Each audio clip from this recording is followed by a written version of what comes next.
I want to start by thanking the Amazonian peoples, cultures, and traditions of ayahuasca that have given me so much and who have taught me that the world is a more beautiful, amazing, and magical place than I could have ever imagined when I started on this path 20 years ago.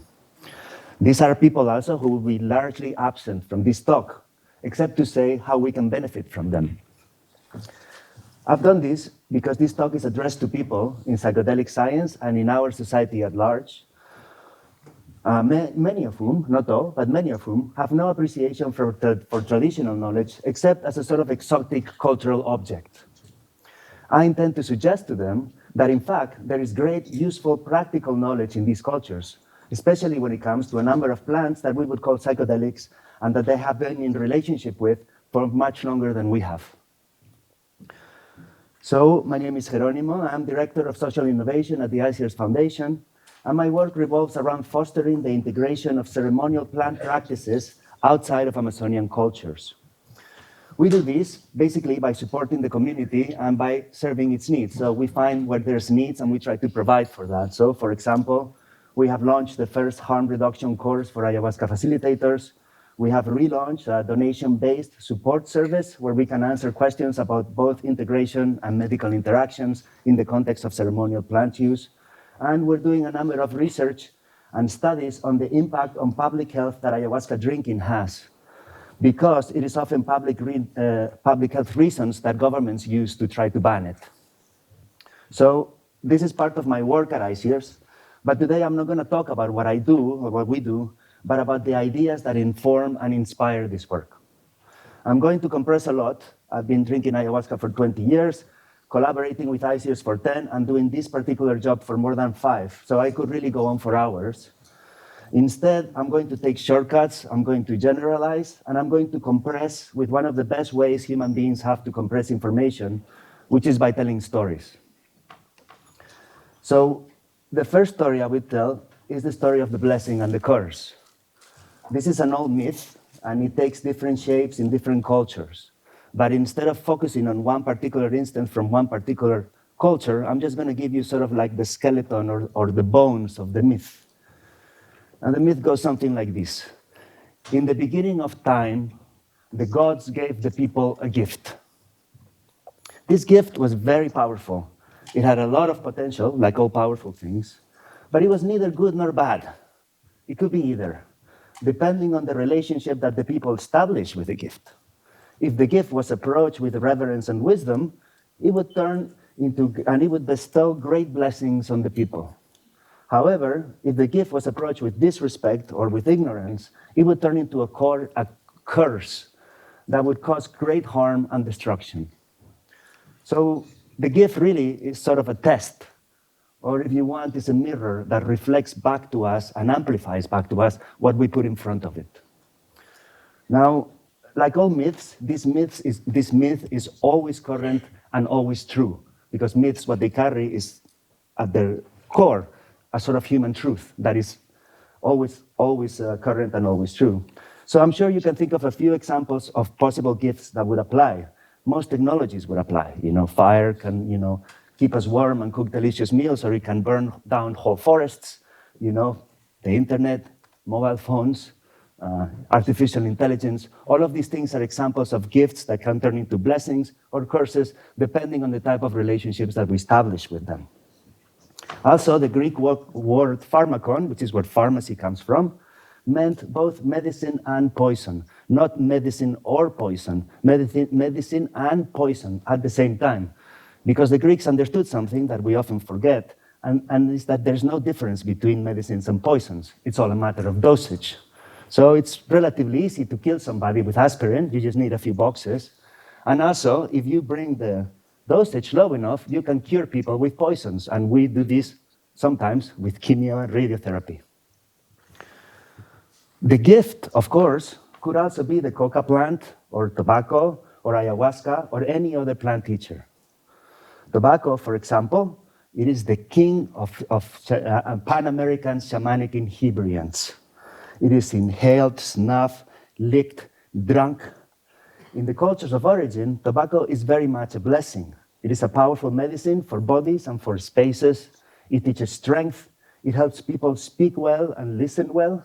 It helps people take turns speaking. It is used to make peace and to reach community consensus.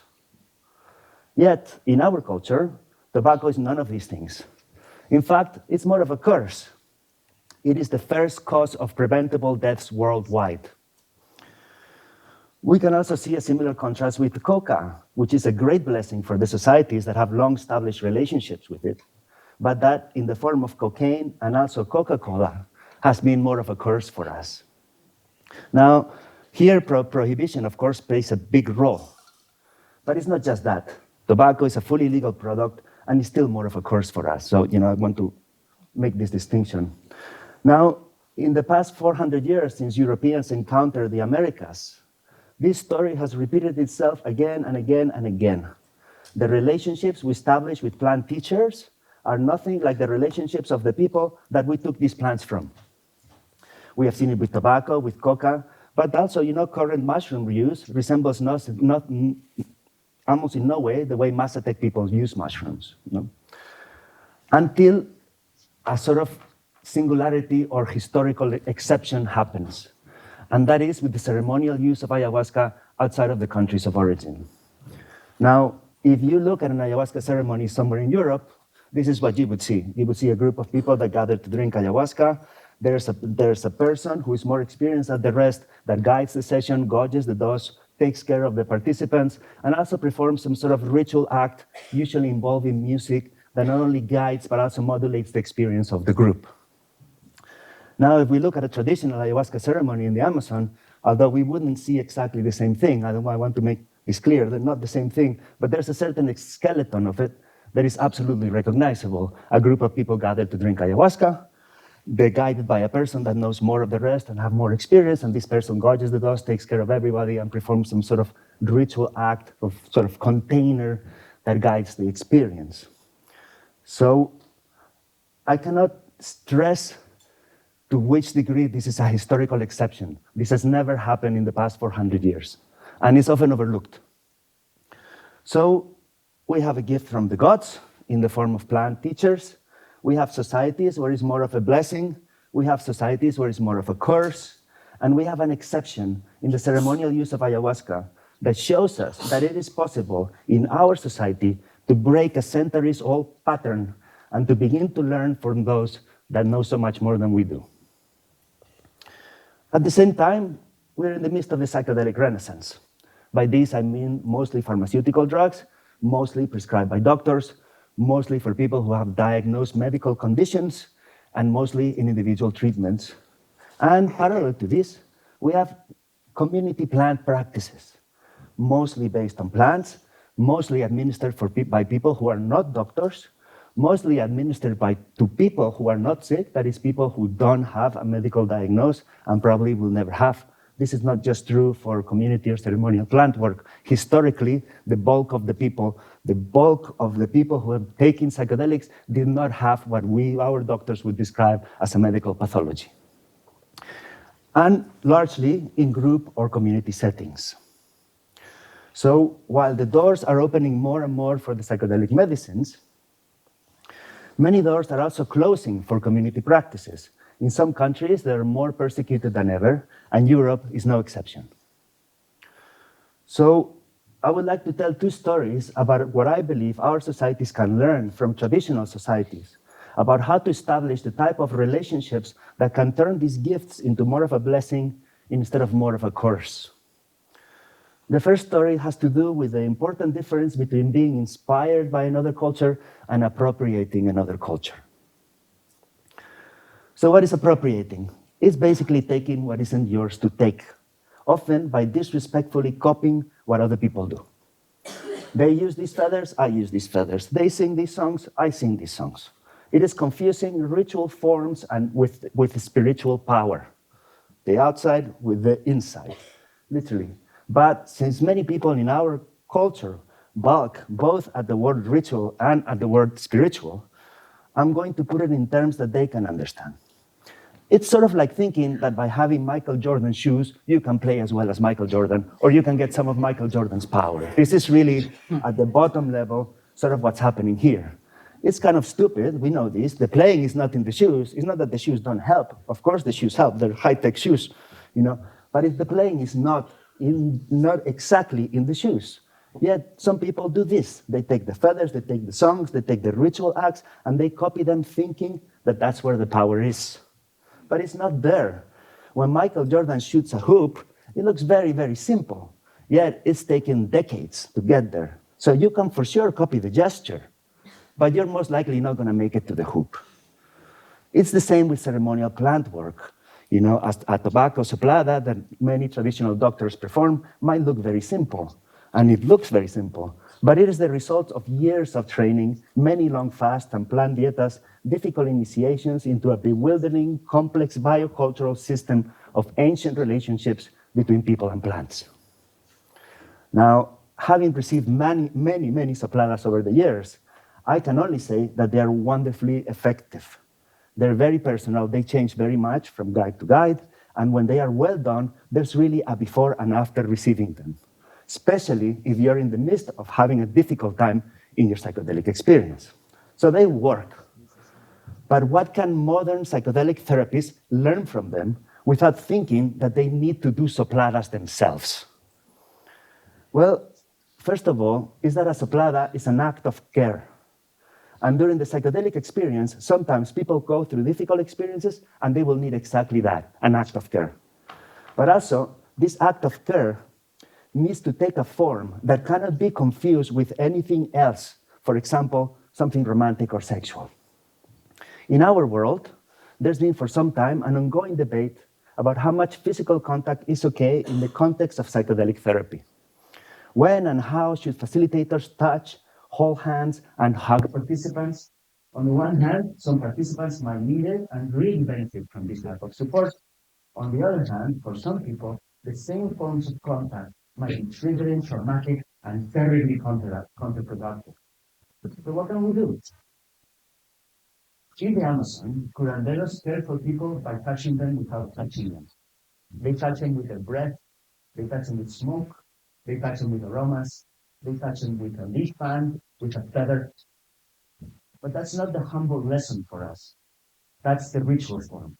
The humbling lesson that indigenous knowledge can bring to non-indigenous cultures is that if the psychedelic experience, being outside of everyday life, requires a language of care that is different from the language of care of everyday life.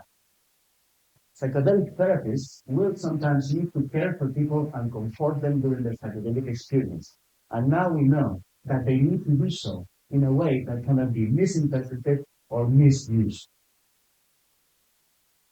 So what would that look like? I will tell a second story, an example of a successful inspiration. It comes from groups of people who do initiation rituals for young people in a Western context. These collectives also have been dealing with the question of how can one learn from indigenous traditions, but they don't use plants at all, and they've been working on the issue since the 60s, which means that they have 30 to 40 years head start on Western ceremonial plant work. In an initiation ritual, young people are taken from their homes and they're made to pass a difficult experience, like being alone in the forest, being bitten by poisonous animals, etc. The common element is that young people are put in a situation where they need to rely on their own strength and resources to get through something very difficult, an ordeal. And this seems to provoke a growth, a maturation. The person returns transformed. So these groups in the US set up to do something similar with young people. It was simple enough to take young people to the woods in the context of a summer camp and make them pass some sort of difficulty that was acceptable to our Western standards.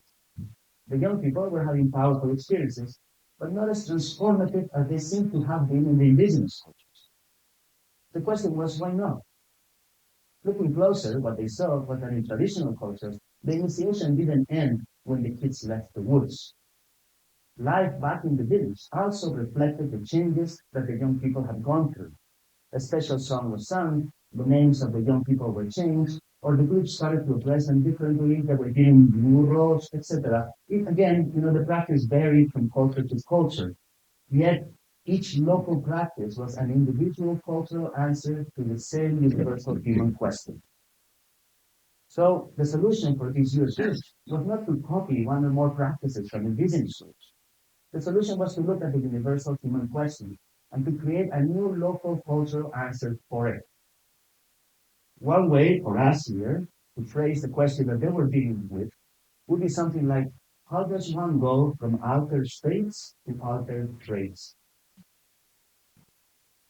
The underlying truth here is that human beings can have very powerful transformative experiences, but the staying power of these experiences greatly depends on whether or not the environment reflects and acknowledges this transformation.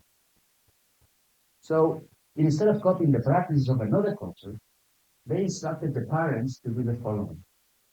When at the end of the camp, the parents picked up their children, they had to greet them as if they were greeting a new person they have never met. Hello, the parents would say. It is so nice to meet you. I can't wait to get to know you better. Now, one cannot hear or tell this story without feeling a surge of emotion. And that's how we know that something profound, a real universal human need has been addressed. So this is an example of something that wouldn't happen without the learning from indigenous groups and traditions and their traditions, and yet it is not an appropriation of something that belongs that doesn't belong to us. This is the difference between inspiration and appropriation. So, of course, we can also see a lesson here of why research, and psychedelic research too, often gives great results in the lab that go down when we implement. And that's because during research, the subjects are being witnessed in their transformation. And this makes it all the more powerful. But the minute this stops, the minute there's a community of people, real or not, temporary, then this power is lost. So this, I posit, is how we should learn from indigenous cultures, by being inspired in a useful direction instead of by appropriating a cultural shape from another culture. This is the key to learn from those who have so much more experience than we do, while respectfully remaining within the boundaries that are necessary. The next story is about someone I know. This person is a very skilled ayahuasca curandero. He's not indigenous, he's not in Amazonia, but he did more than 2 decades of apprenticeship in Peru. Recently, he attended a psychedelic assisted therapy training because he was going to give ayahuasca to war veterans with PTSD. He was the only member of the cohort who was not a psychologist or a psychiatrist. So part of the training was to watch a number of videos where people were having very difficult or overwhelming experiences. And then there would be some role playing about how to deal with this. Now, my friend who I was scared of was astounded at the reaction of his fellow students. These mental health professionals were deeply uncomfortable, even afraid, at the thought that they would have to deal with a situation like that by themselves. Wasn't there a way to make it stop? They asked. An antidote? What would I do if this happened to me? They were worried. The curandero laughed as he told me the stories. What would they do? They asked in terror. But there's a million things you can do. This is the bread and butter of this work. This is the real measure of one's ability. If you can't deal with people having difficulties, you can't do this work. And these future therapists were terrified at the prospect. I think they were terrified for a very good reason. A person might have studied medicine for 15 years, have 2 PhDs from an Ivy League school, psychiatry and neuroscience, and still be thoroughly unprepared to help another person through a psychedelic session. Those 2 PhDs might give them a very good preparation with some additional training to interview and screen participants, to assess possible drug interactions before the experience, etc. The 2 PhDs might also help with some additional training to talk to people after the experience, to help them understand and integrate what happened to them. But in terms of what happens during the experience, especially during a complicated experience, the 2 PhDs can give them precious little information on how to act. Most, not all, but most Western psychotherapeutic training has to do with talking to people after something has happened to them, not being with them during the experience. Most, not all, but most Western psychiatric training revolves around prescribing drugs to reduce a patient's symptoms, not to sit with them while their symptoms temporarily increase. So this is why they were uncomfortable. In terms of what happens during the psychedelic experience, when symptoms might indeed increase, It might well be that the better prepared person can be someone with no Western medical studies, but a long apprenticeship in traditions that have been close to psychedelic for centuries. That's the first humbling lesson. The second humbling lesson is that it took those people years to get there, to be able to sit with these people who are having difficult experiences. So, can we accept this other type of science? Can we acknowledge the value of centuries of accumulated empirical knowledge? And if we can, why are we not collaborating more? Personally, when it comes to interactions between prescription medicines and psychoactive plants, I prefer the advice of a pharmacologist. In terms of integrating and making sense of my psychedelic experiences, I like to talk after the experience to my psychologist, who is also a psychiatrist. Would I want my ayahuasca facilitator to do my screening or my integration? No, I wouldn't. I understand that Western doctors can help me better with that. Conversely, would I want to sit in a psychedelic section facilitated by my pharmacologist or by my psychotherapist? Absolutely not. They would most likely be terrible at it, even after months of training. It's common sense that my curandero is better prepared, has more experience, and better schooling to handle what happens during the night. So there is a need and an opportunity for collaboration that is sadly being overlooked, and necessary cooperation between complementary skill sets. Why are we in a mad rush to train thousands of therapists to do the before, the during, and the after? Why don't we include the people who are already well trained at handling the middle part, the during? Not only they're better trained and more comfortable with experience, especially the challenging ones, they can manage whole groups at one time, something that is very difficult for today's therapists. So, in summary, many, not all, but many people in the psychedelic science world would benefit from the type of humility one should rightly feel when faced with people who are more experienced than oneself. And some traditional cultures have hundreds of years of head start in terms of developing successful relationships to what we call psychedelics. Two, it is a human fact that we cannot see our blind spots, and we can only see them with the help of other people. We don't know what we don't know, and we can't know that we don't know it because we don't know. Right? That's why mental health professionals have supervisors. Similarly, science cannot see its blind spots without the help of other disciplines. And similarly, our culture will be unable to see its own blind spots without looking into other cultures. So let other cultures be a source of inspiration.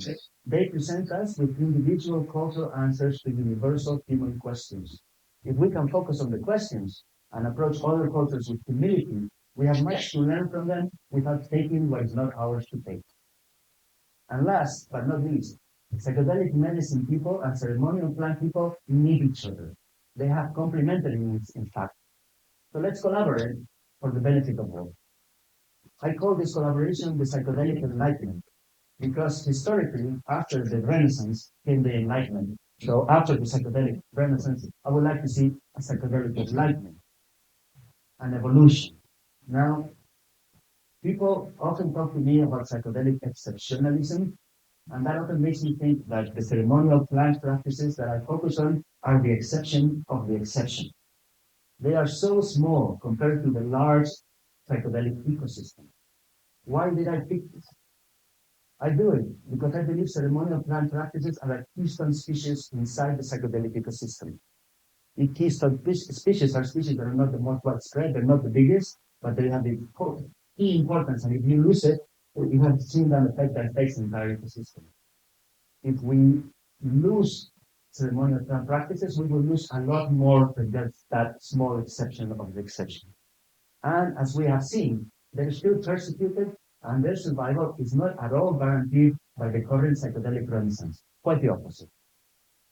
So I choose to make this the exception of the exceptions, my life's work, because I know that the myth of the gods is always current and always true. If we can figure out how to turn this, the gift of plant traditions, into more of a blessing than a curse, maybe we can also figure out for so many other gifts. And that's something that we dearly need in this crazy time. So I hope this talk will serve to make some people see this knowledge as actually valuable I hope it makes them appreciate this knowledge, because that's what this talk is about. But respectful appreciation is just the first step. There is a second step that goes much farther, to establish right relationships. In this talk, I didn't go there. I didn't address deeper issues of colonialism and systemic inequity.